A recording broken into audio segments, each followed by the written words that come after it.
Good evening সবাইকে। তো একদম নিরামিষ চিলি পনির করছি, তো ভাবলাম তোমাদের সাথে শেয়ার করি। শরীরটা আমার খুব একটা ভালো নেই, তো ছেলের আবদারে। আর এই কড়াইয়ে পনিরটা ভেজে নিচ্ছি, কারণ এই কড়াই ভালো ভাজা যায়, লেগে যায় না। তো নিরামিষ যেমনভাবে করি, মানে নর্মালি চিলি পনির যেমন হয় সেইভাবেই করছি, শুধু পেঁয়াজ রসুন বাদ দিয়ে বাকি যা যা লাগে সবই দেবো। এখানে রাখা আছে chilli sauce, soya sauce, vinegar সবই রাখা আছে। তো চলো কীভাবে বানাই তোমাদের সাথে শেয়ার করি। চিলি পনির, নিরামিষ চিলি পনির। হ্যাঁ, তার মধ্যে আমি একটা জিনিস অ্যাড করেছি, জানি অনেকে অ্যাড করো না, আমি করেছি ম্যাগি মশলা। ম্যাগি মশলাটা দিলে না আরও টেস্টটা বাড়িয়ে দেয়। তো আর একটু আদা কুচি ব্যবহার করব, বাকি পেঁয়াজ রসুন বাদ দিয়ে যা যা লাগে সবই দেবো। তো চলো দেখতে থাকো। তো দেখো কড়াইটা আমি চেঞ্জ করে নিয়েছি, আর এই কড়াইটা কিন্তু পরিষ্কারই, মাজার পর একটু কালচে কালচে হয়ে গেছে, তারপর লাইটটার প্রবলেমের জন্য একটু কালো কালো লাগছে। তো যাই হোক, বাদ দাও। এই যে প্রথমে একটু আদা কুচি দিয়ে দিলাম, রসুন তো দেবো না যেহেতু নিরামিষ। আর এখানে এই যে কর্নফ্লাওয়ার রেখেছি, কর্নফ্লাওয়ারটাকে একটু গুলে দেবো। আর এই যে পনিরটাকে ভেজে রেখে দিয়েছি এখানে। সব এগুলো তো দেখালামই, সব কেটে রেখেছি। এগুলো একটা সব ছেড়ে দেবো, একটা একটা না, একসাথে ছেড়ে দেবো। আর তোমরা চাইলে 3 রকমের ক্যাপসিকাম দিতে পারো, এতে আরও বেশি কালারফুল লাগে, খেতেও ভালো লাগে, আর তারপরে এটা বাড়বে।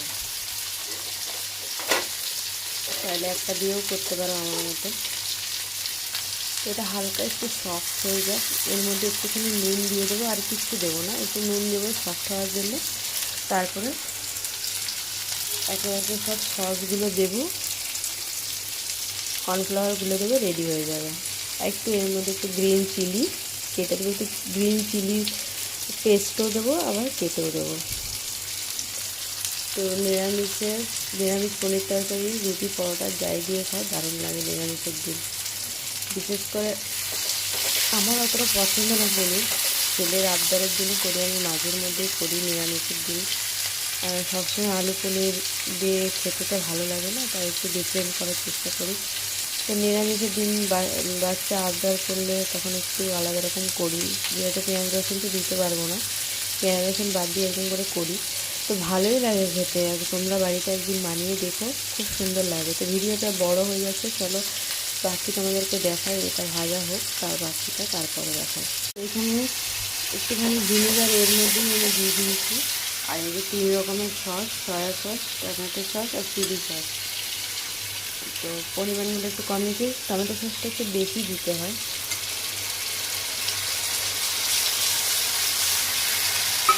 এটাকে ভালো করে নাড়বো। এর মধ্যে আমি একটুখানি গ্রিন চিলি দিয়েছি চিড়ে, সেটা তোমাদেরকে দেখাইনি, আমার কাছে বেশি ছিল না, অল্প অল্প ছোটো ছোটো ছিল, সেগুলো দিয়েছি। আর আমার বাচ্চাটা বেশি ঝাল খেতেও পারে না, তো কমই দিয়েছি। এগুলো গ্রেভিটা তৈরি হয়ে গেছে, এর মধ্যে পনিরগুলো দিয়ে দেবো।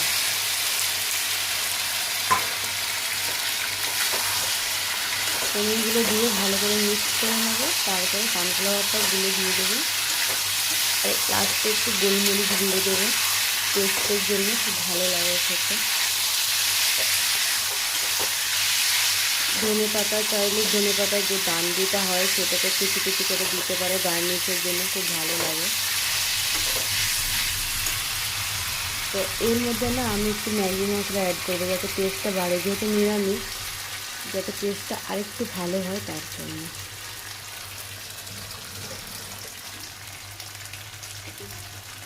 চলো একটু ম্যাগি মশলা দিয়ে দিই, তাহলে টেস্টটা একটু বাড়বে।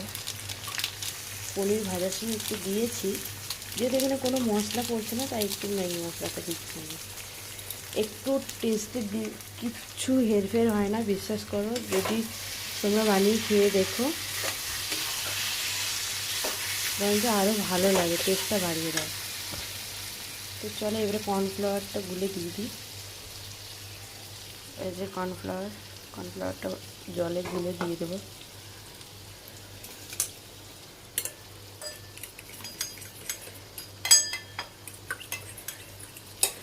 ভালো করে গুলতে হবে।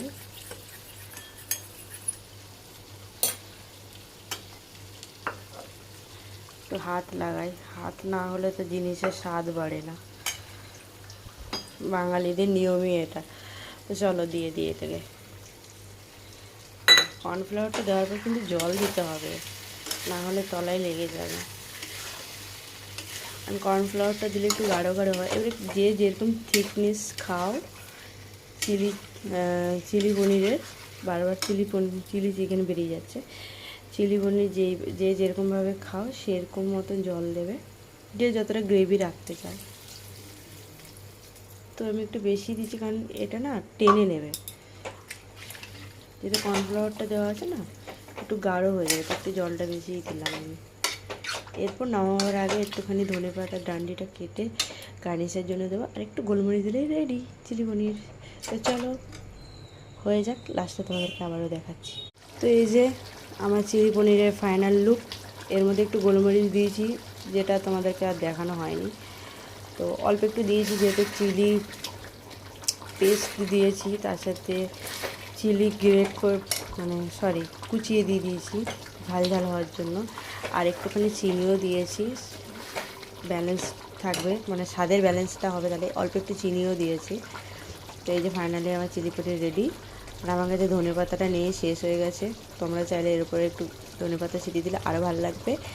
আর এটা যতটা তোমরা পাতলা দেখছো এতটা পাতলা থাকবে না, এটা যখন বসে যাবে ঠান্ডা হয়ে গেলে একটু গাঢ় হয়ে যাবে।